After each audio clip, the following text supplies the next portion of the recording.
Hey guys, welcome. So how do you publish Canva design to your WordPress website basically? So that's what we're going to do this video, and you're going to do it in the same way like publishing or hosting overview on website. As you can see, my WooCommerce is connected here. So let's say if your Canva is connected here, you can just basically create posts.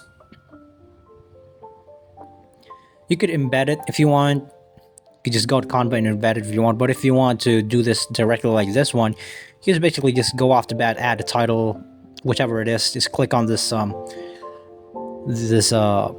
cross icon here, plus icon, and you could just basically add whichever type of theme or traversable embedment basically on what you're trying to add here. In this case, Canva. Then you could do it on file form, monograph, listing form, or image. So that's just basically it.